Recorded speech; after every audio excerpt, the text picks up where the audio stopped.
Magandang araw Pilipinas, narito na ang 2D at Square or 3D Lotto 2 PM draw, January 20, 2025. Ito ang resulta ng 2D Lotto. 25, 15, in exact order. 2D prizes para sa straight, 4,000 pesos para sa rumble, 2,000 pesos. Ito ang resulta ng Square o 3D Lotto. 8, 9, 0, in exact order. 3D prizes para sa straight 4,500 pesos, para sa Rumble 3, 1,500 pesos, at sa Rumble 6, 750 pesos.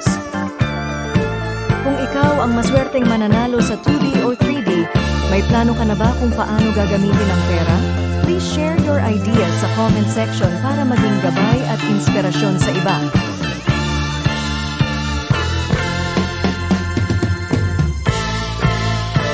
Huwag kalimutang mag-like and subscribe. Magandang hapon at maraming salamat Pilipinas.